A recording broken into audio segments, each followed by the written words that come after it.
we're checking out the Mooer DSP Archetype Plini X.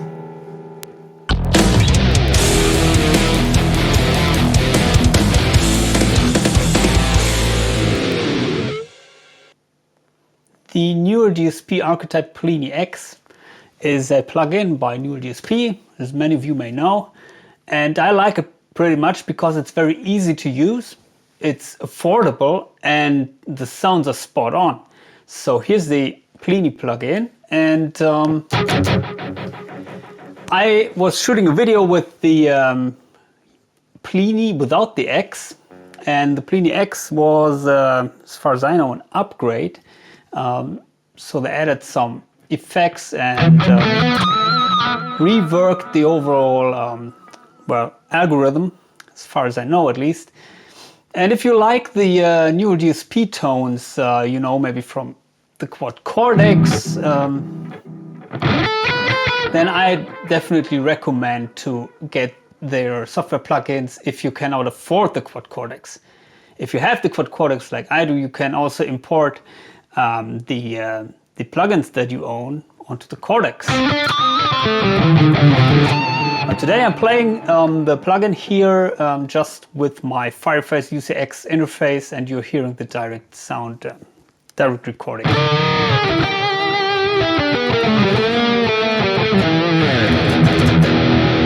So let me briefly explain how the plugin works. So first of all, you have to open the settings, and then you have to set your input signal. In my case, I'm using channel 3, input channel 3 of the Fireface, and then also the output channels to which, the plugin is sending the signal. The audio buffer size is quite low in my case. Maybe you can set it a little bit higher if you have some problems with that, but with that setting, almost no latency, feels really nice. By the way, I'm playing my Harley Benton Fusion guitar as always, or not always, but in most videos. This is the one with the roasted maple neck fretboard, everything stock. And the plugin comes with a tuner and a metronome, but that's self-explaining. And you have the effects chain here with the nice cymbals, and you cannot change the order here, but the first cymbal you have the compressor, octave, drive, and delay in front of the amp, and you have another delay which I'm currently using, which is after the amp.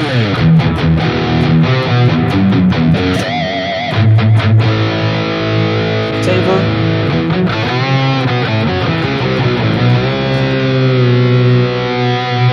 up and down, direct level, very self-explanatory.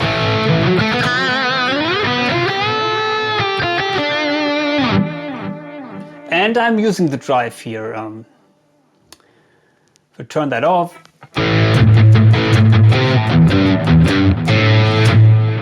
a very Marshallish sounding tone in my opinion, like a like a JCM800,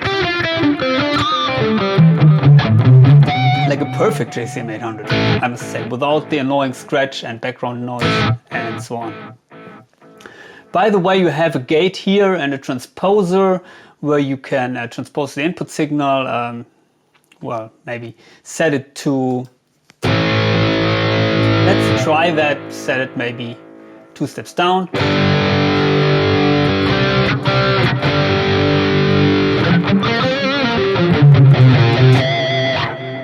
It works perfect in my opinion. Besides that, I'm hearing the strings here in the other tuning in the room, but that is not the problem of the Plini plugin. Yeah, you can transpose your guitar signal. If you disengage the gate, of course, you have background noise. And then you have the amp and the cap section here.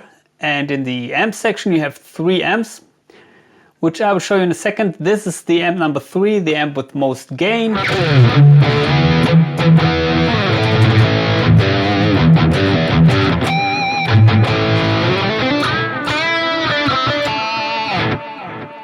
Maybe we can save this setting here. Sorry, here is the save button.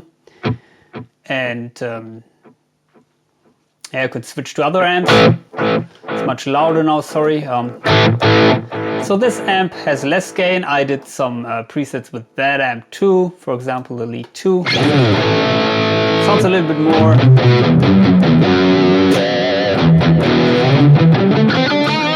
To me, it reminds me of a Bogner with this huge low end.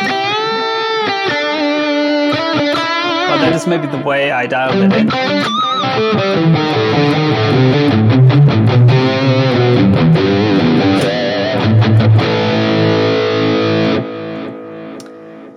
And here you have the cap signal.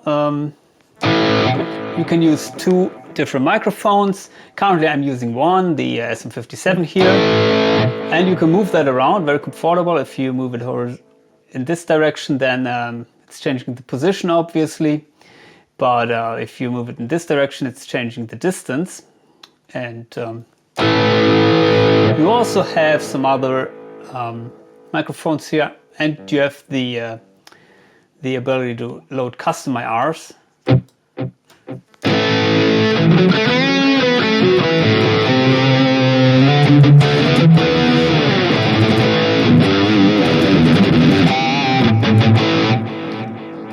But let's go back to the initial preset here.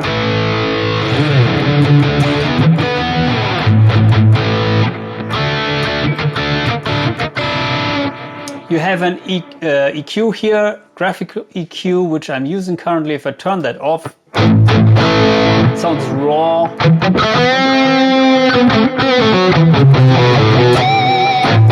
Good for recording, I think, but I'd rather like to dial in my EQ curve here. You have also a low pass filter and a high pass filter here, which is very usable, and yeah, I applied it, as you can see. Use your ears, my recommendation, because you don't know how the slope is implemented in that EQ. And here you have the delay and everything coming after the distorted signal. So the delay, reverb, currently no reverb engaged. Tap tempo delay, I can disengage the delay here. Then you have the tone, pure tone.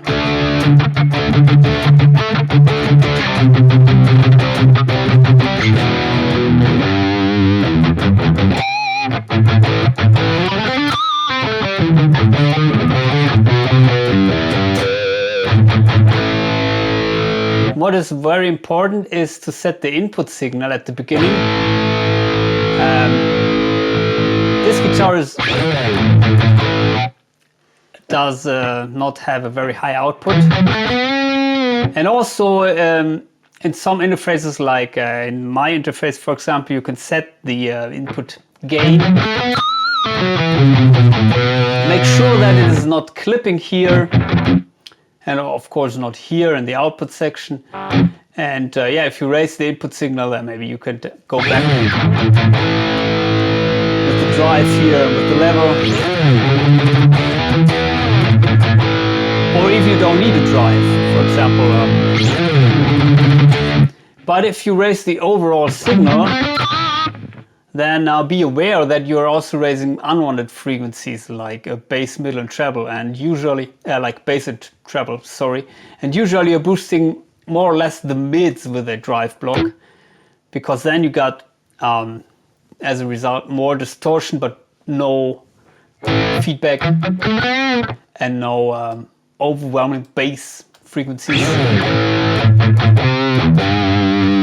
have also the fuzz mode here, which is not sounding very fuzzy, to be honest. Just more like, to me it reminds me to the 4-in drive, something which is pushing a little bit more upper mids, maybe for metal tones. And let's play around with that a little bit. So, I forgot to mention the doubler, which is, well, the stereo widener effect you know from many of my videos. I like it when playing at home. It came with the Petrucci plugin initially, but they added it in all X plugins.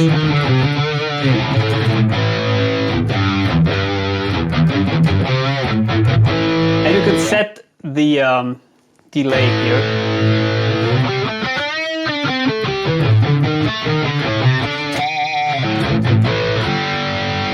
And it sounds different than applying chorus.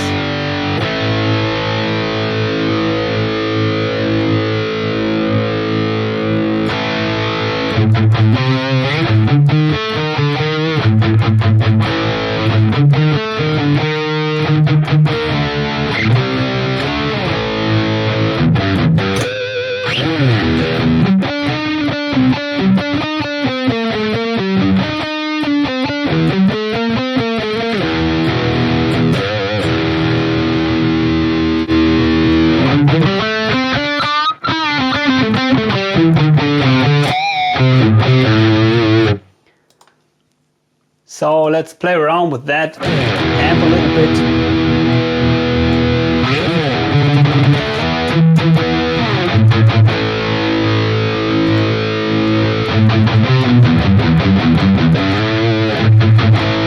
Yeah, if you crank the gain, it tends to get a little bit floppy. This amp reminds me of a PV6505, but it's not that well pronounced, the bass and the highs, like in the original amp. But the characteristic is definitely there.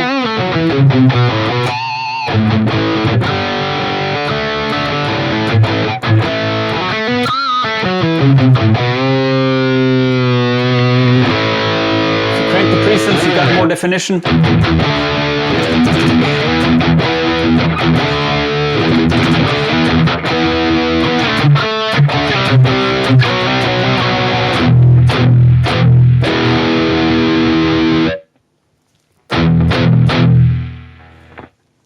And you can also play around with the master here, but it's very powerful, and I recommend to dial it back if you want a more, well, a tone which is a little bit more tame.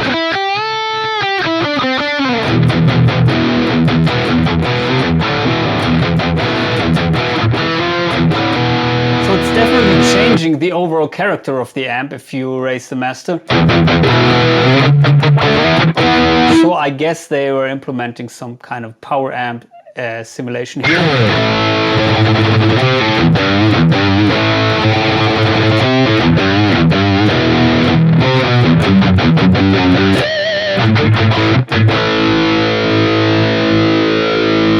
To be honest, I like the tone here.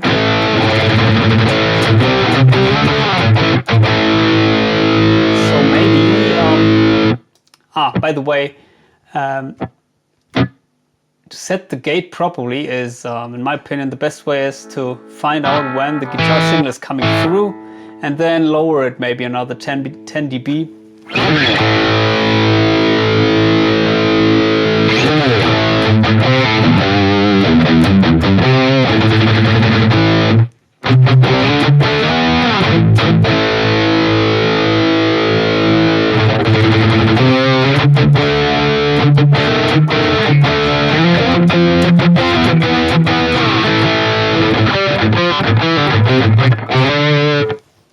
So maybe let's save this as a DK metal rhythm.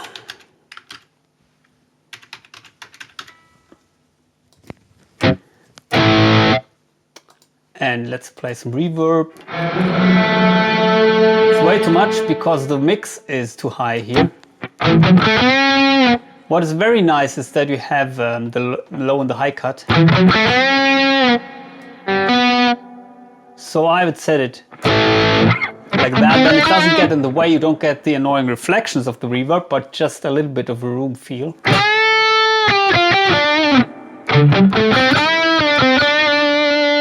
course, delay.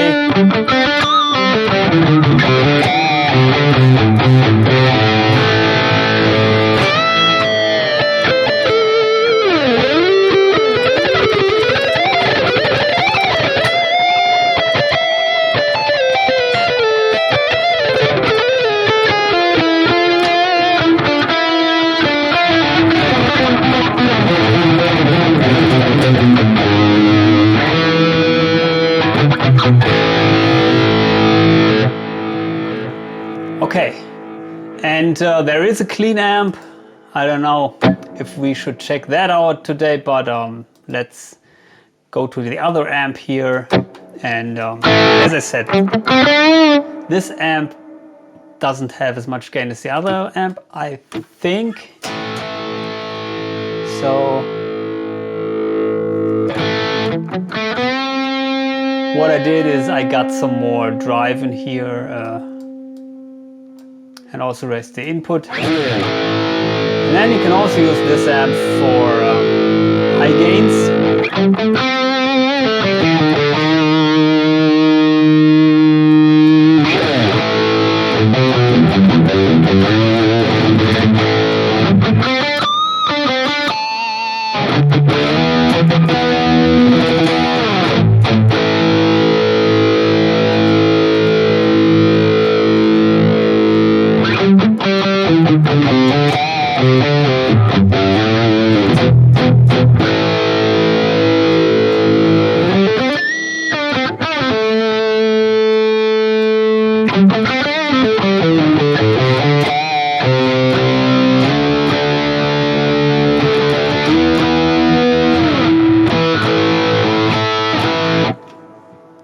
If you dial back the gain, let's turn off this. Let's see if you can get. Yeah, you can get nice crunch tones here.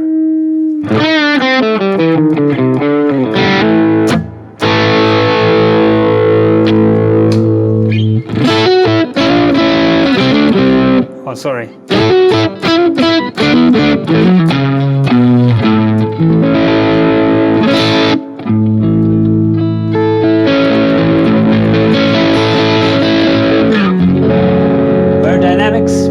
Dynamic, and maybe it's nice with a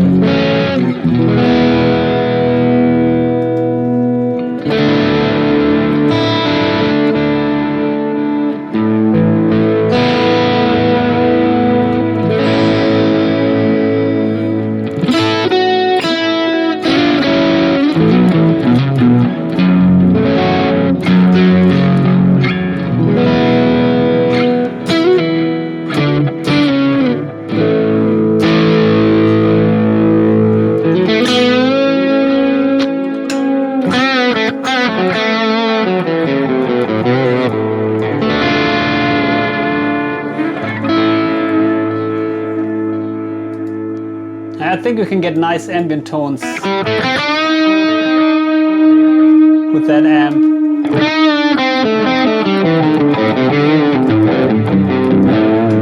But of course we have the other one, clean amp.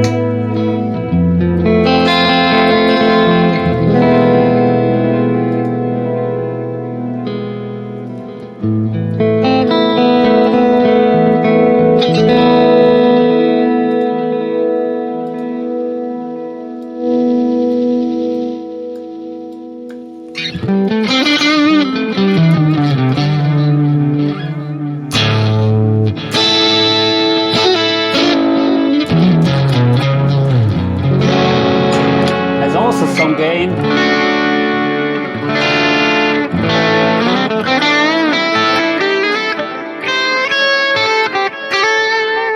Yeah, so it's a very versatile plugin, which maybe people don't expect.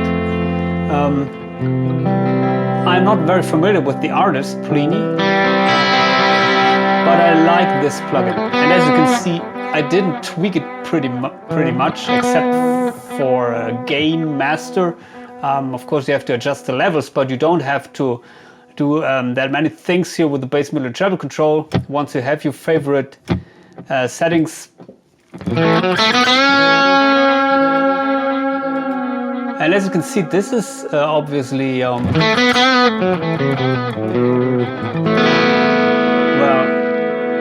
it's changing when you change the amp.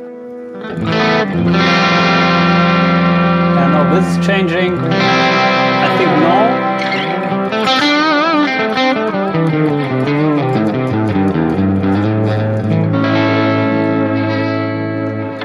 But let's go back to the rhythm scene and Then try out maybe some different microphone combinations. So if we turn on that,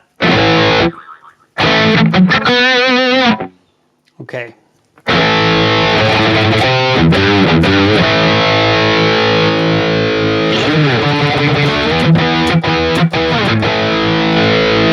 Maybe let's add this one, because this combination is maybe very popular.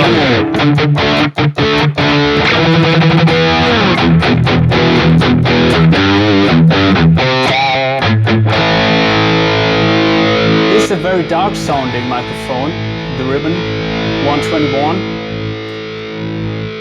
And I recommend, if you use a combination with an SM57, make everything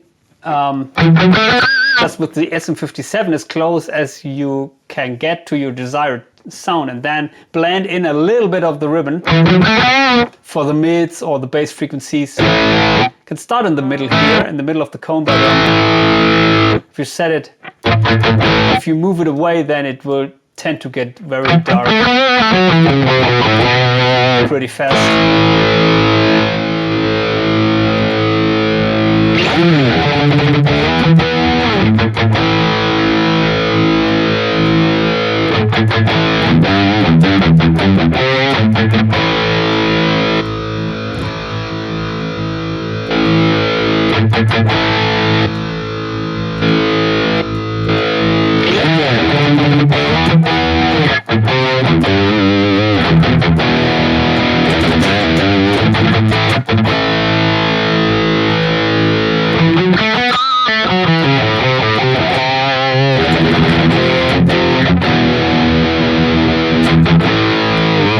Yeah, so that's it for today. Very powerful plugin, very versatile. Check out my other videos about the new DSP stuff and all the other modeling units. If you would like to get my preset packs, contact me on Facebook or Instagram. The links are in the description below. And yeah, please consider subscribing to my channel. If you like the video, give me a thumbs up. Adios.